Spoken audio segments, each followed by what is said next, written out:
Run It Studios is the home of the Run Radio podcast and runradio.net, a podcast and station about the relentless, resilient, and innovative types, inspiring strides in life, business, and beyond.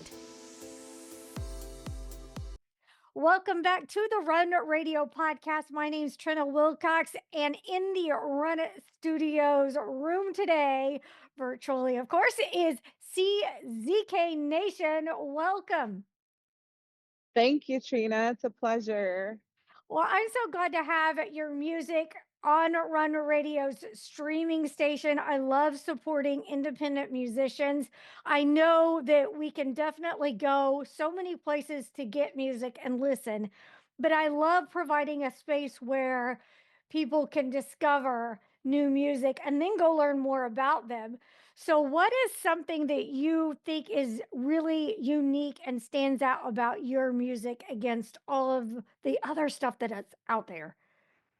That's a great question. I try to be very intentional with my messaging and my music. And I think that at the heart of it, there's authenticity, there's, vulnerability, but there's also, transparency just about, certain values or things that I believe in and that I think, connects with a lot of people. So I think if there's anyone out there who is interested in listening to music that's, at its core, very authentic and, speaks positive messages of empowerment, of freedom, and things like that, I think, my music would probably fare well with them. Yeah, and right along the lines of that is the title of the song that we are playing on Run Radio, and it's I Chose Me. Yeah. So, why that title? Firstly, thank you for playing that song. And I'm really happy that, it's opened up quite some opportunities for me, like this interview as well. I chose me, well, it was pretty straightforward, I would say. It's pretty self-explanatory, but I think also very important because it is about prioritizing yourself and, being in a space where you're happy and you're thriving, you're happy with yourself. And I think whether, in how you interact with people in your life, like different relationships or even your work, finding balance between things that you must do and that you love to do. I just think it's really important to understand that you consciously prioritize yourself and you choose yourself, you choose your well being and happiness at every stage of your life. So it was meant to be self explanatory, meant to be direct and just to the point. And I hope that it resonates with a lot of people who kind of identify with that. Has that always been easy for you to do? Absolutely not. And I think that's the trick, that's the thing about the song, right? It's not an easy thing to do. And Mhm. sometimes it takes a lot of intentional effort to really stay in that place where I understand where, it's important to prioritize something else or do something differently, but I also understand that it's critical for me to prioritize myself. So it hasn't been easy. And I think I have, quite journeyed into that place.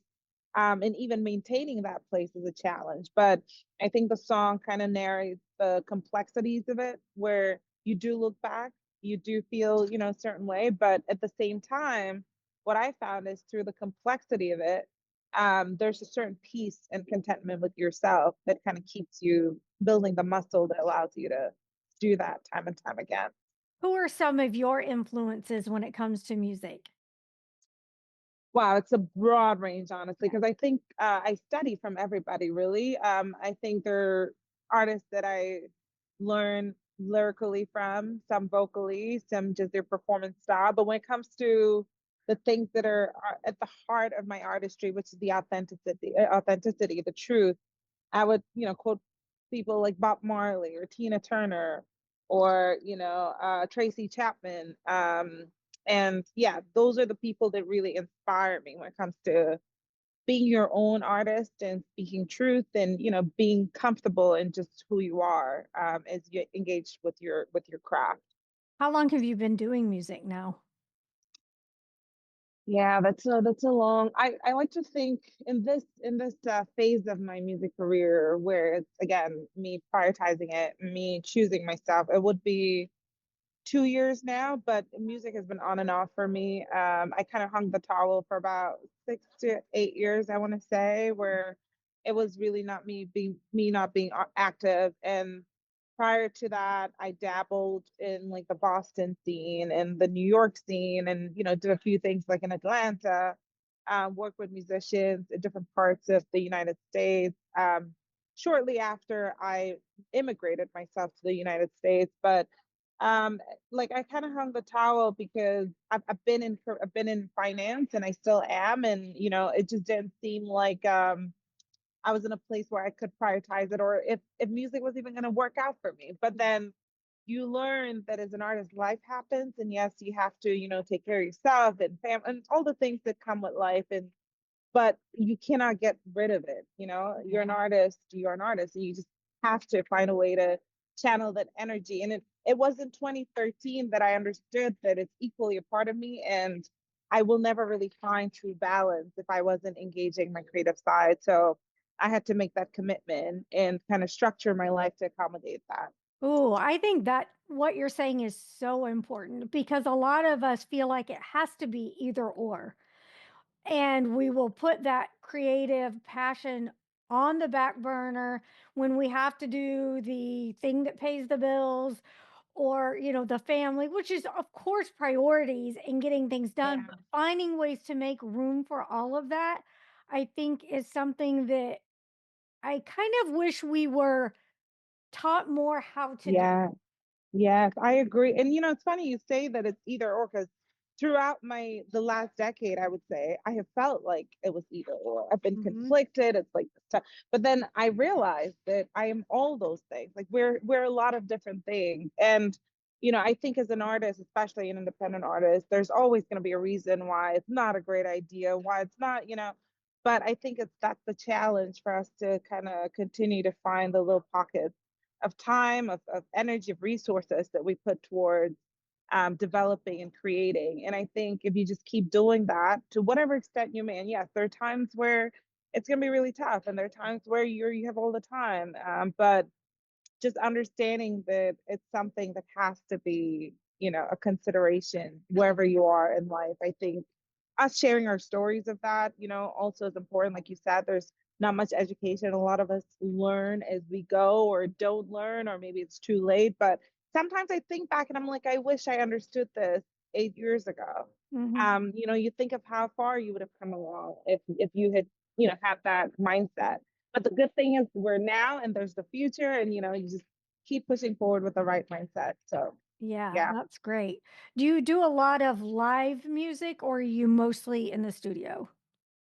So I've dabbled with life a lot, like back in my last stint, but this time around I've kind of been trying to be more strategic with how I engage my work. And in the past few months, in the past year, I've wanted to put some stuff out, but right now I'm actually getting into a phase where I want to make room for more live performances. I just did an event March 15. It was the I Chose Me release event, but I kind of did two sets where I showcased about 8 to 9 songs of mine.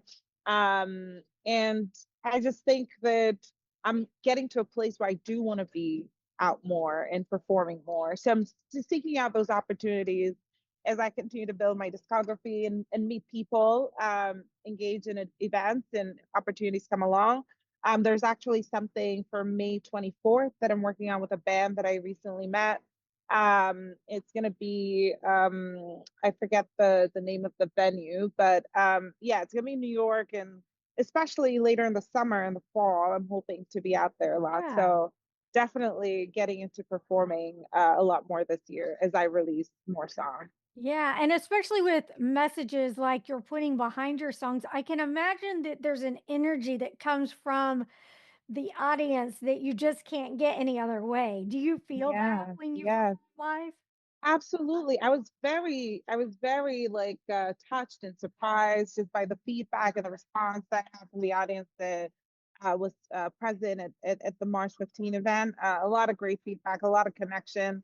And the song in particular, really resonates with some people strongly, even right off the bat, whether it's listening to it or seeing it live. But I think that there is a lot more expression when you're performing it live. I, for one, I really get into the words, into the music, and so giving out that energy and receiving the same, it's very different. But yeah, I think it's more because your audiences, they experience your music in a silo when they listen to it, right? So there's no way to know exactly what they're channeling, Yeah. and you only hope that they connect with what you're channeling through the audio. But in a live in a live setting, it's definitely a richer experience, and I look forward to having more of that.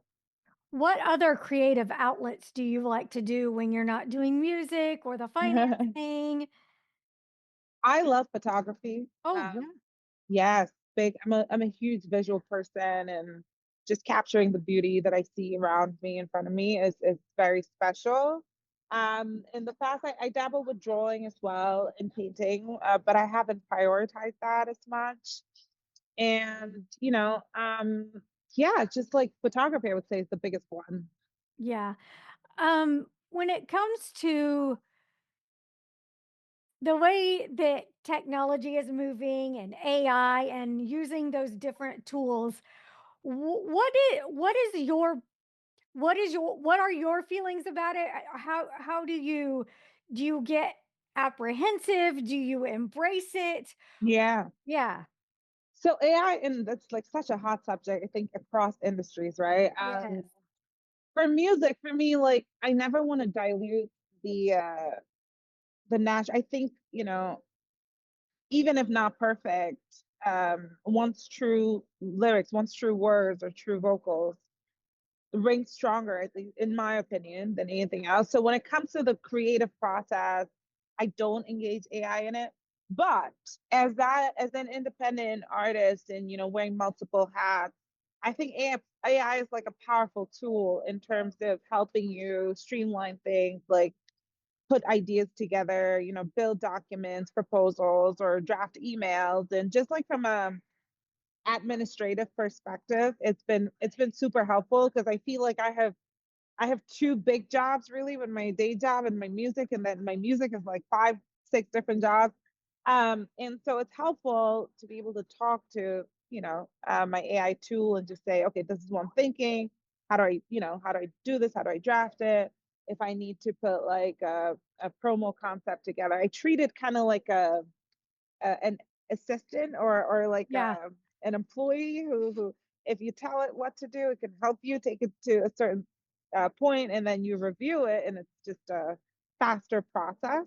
So I would encourage artists and creatives to, find like what find where it makes sense for them. And again, we have things like mastering tools, and other more complex uses of technology, which I would say, there's certain things that I'm not going to do, automated for. Like if you don't want to compromise on the audio, that makes sense. Maybe you can play around with the visuals or the artwork. There's certain areas where it could help cut costs where it makes sense. But, definitely have a clear idea of what you're not, you know, what you're not going to compromise on, and what you can play around with. So it just helps okay, this is a no zone.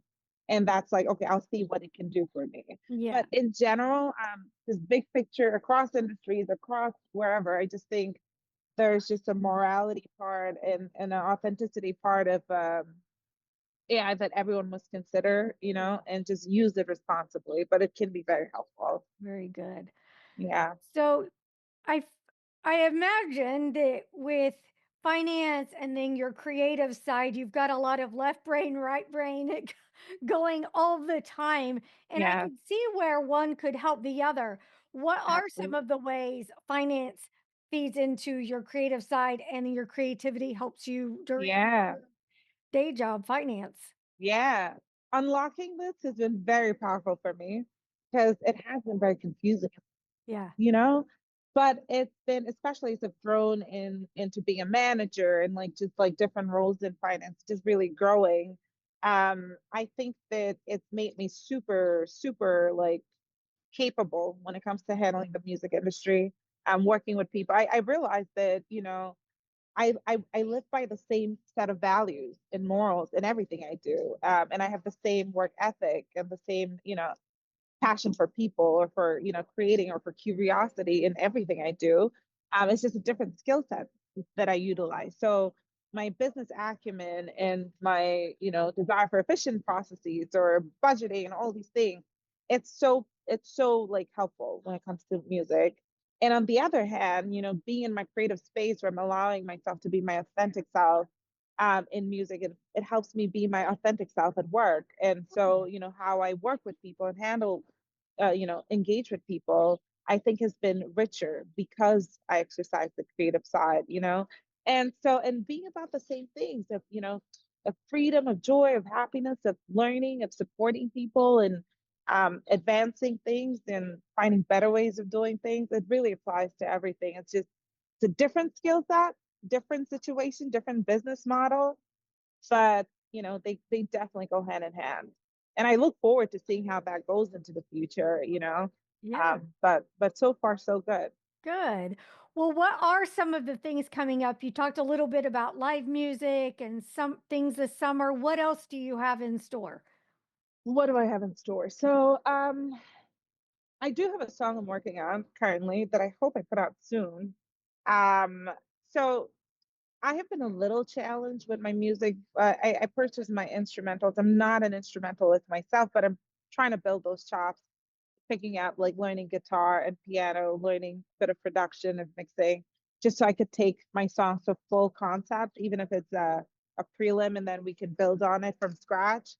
But one thing that I'm hoping to do more as the year progresses is just work more with live musicians, instrumentalists. The game plan for this year is to release some singles, some of my old work that I never released, some cover music, some new things.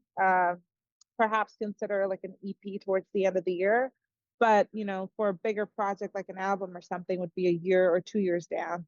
Now, it's important to build my work online. So, there's some traffic that's starting, and I do want people to have options of what to listen to and really get to know my range or my style but, and also help create those uh, life experiences. So there'll be a lot of visual work. I'm hoping for more photo shoots and maybe video concepts during the year. Lots of visual and audio material, and then hopefully a lot of live. I think that's really going to be key in terms of reaching more people and leaving a tangible impression of who I really am. In person and also like behind the microphone in a studio environment. So that's what I have planned for this year. We'll see how everything goes. And then, hopefully get some good traction to keep going bigger and better next Good. year. Yeah. Excellent. Well, I hope you will send the music our way when you have it. And if you Absolutely. have the time, come back when you're about ready to have some of these performances, and we'll let people know where they can go watch you. Thank you so much. You have no idea. I appreciate the support so much and just what you're doing. It's so important, to have people creating these spaces and outlets for us to, share more about ourselves and get to know others in the industry. So thank you so much. I'll keep that in mind and I'll make sure to keep you posted on any updates with my music. Thank you for your time. No problem. Thank you. I appreciate that. Where can people go to learn more about you? Well, I do have a website that's live Okay. and running now. It's www.iamczk.com. CZK is my stage name. It's also my real life initials. And CZK Nation was kind of like how I have been going about it for many years, and I kind of kept it with my email and stuff like that. But CZK is the name, and the website is www.imczk.com. You can see everything that's publicly available on there or through the links that are available there. And I'll keep updating it with new stuff and perhaps create a newsletter down the road so that, everyone that's interested never misses a beat. Sounds good. Thank you so much for sharing your time. Thanks, Trina. Have a beautiful rest of the day. You too. You can find more videos and listen on whichever platform you prefer when you link over from runitstudios.com.